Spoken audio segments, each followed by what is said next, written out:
I am clever, but I won't do a thing unless you provide me with a compelling reason to do so. No worries, Kaya's feelings for Chase are like a puzzle, just filling in the missing piece. As time went on, Chase encouraged her to step outside her bubble, but Kaya felt like a lost child. She left everything to Chase, but just as they were getting cozy, Tate popped back in for a surprise visit. Before resurrection, Katz alone kept him in check. Now, he needs to drain Americans who took the sacred urn. And Imhotep's main goal? Reviving Anck-su-namun by using Evelyn as his sacrificial lamb. Don't he say that about her? What? I said don't he say that? Their spat was broken up. Tate visited later, memories resurfacing. Kaya wouldn't he let her explain, just venting. With Americans in trouble, Imhotep's resurrection neared back in human form. He turned into a clod of sand and zipped into Evelyn's bedroom. Talk about having an eye for the dramatic. Just then, O'Connell entered with a cat. The sight sent Imhotep sailing out the window, politely shutting it behind him. Determined to end Imhotep, the team agreed to visit the museum. Evelyn theorized the black crystal might be the key. Tate explained she didn't come back, thinking Kaya would be stuck in the swamp forever. Faced with this terrifying scene, Evelyn and the curator scrambled to decipher inscriptions on an ancient stone tablet to locate the golden crystal. I was wrong.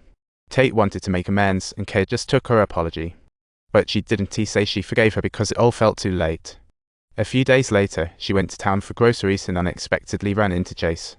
As the control townspeople closed in, O'Connell and the gang jumped into the car, desperately trying to break through the crowd which was hot on their heels. Excited to celebrate, but before she could finish a sentence, Chase's friends cut in. Suddenly, Imhotep emerged, causing another scream as the last undertaker was drained dry. Betrayed again, her heart ached so much it felt hard to breathe. Chase tried to explain, but Kay quietly hid, her persona crumbling. With no options, Evelyn agreed reluctantly. Little did she know Imhotep would change. Painful memories flooded her mind, but Kay did not crumble this time. Loss and betrayal taught her hard lessons. She finally accepted no one stays. I simply have no choice but to keep living on.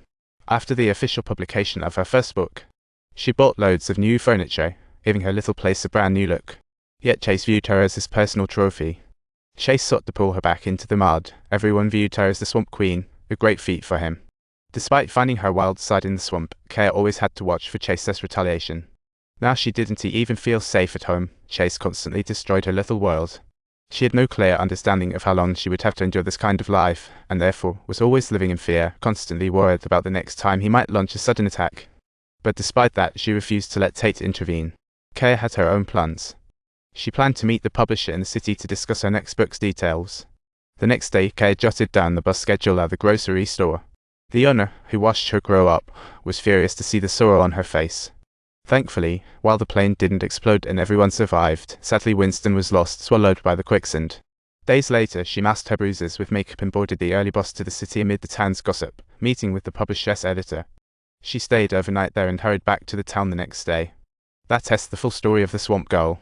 Now she sits in court, facing first-degree murder charges. The outside criticism barely registered. She.s. lost in a swamp fantasy, creating scenes that clash with reality. Her lawyer argued that the tides would wash away the deceased traces. Besides, everyone knew Kaya and Chase were once lovers. It wouldn't be the least bit surprising if traces of red fiber from her hat were discovered on Chase. However, the biggest question mark hanging over this case was undoubtedly the mysterious vanishing of the shell necklace from around Chase's neck. That necklace was a token of love Kay gave to her. Chase's mom was certain her son wore it when he left. The lawyer countered that police found no necklace at Kay's home, and most importantly, Kay was dining with the editor until 11 p.m. However, just then, the ceremony was interrupted again. Hearing the commotion, Jonathan rushed over and found the golden crystal. Imhotep freaked out upon seeing it. He lunged to snatch the crystal, but O'Connell cut the chains, freeing Evelyn. They are judging me while I defend myself here. Reviving made Anck-su-namun crazier, hunting Evelyn terrifyingly. All hope rested on Jonathan. I'll tell you, at 11:30 that night, no one saw her. She caught the last bus. From Var to Backcracker, within that short time frame, she chased down the crime. She returned to Var during that time, and no one saw her. Subsequently, she arranged another meeting with the editor and kept talking incessantly. I believe you will see the real truth, not the rumors you heard. What should truly be judged may never be the girl wallowing in the mud. After intense deliberation, the judge handed down the final verdict. The verdict read that Kaya was found not guilty. She couldn't wait to return to her little swamp home, as if reuniting with an old friend. After that, her books published one after another, becoming a renowned naturalist, and she reconnected with family. Sadly, her mother passed away unexpectedly after moving in with her aunt, but eventually, she and Tate rekindled the relationship.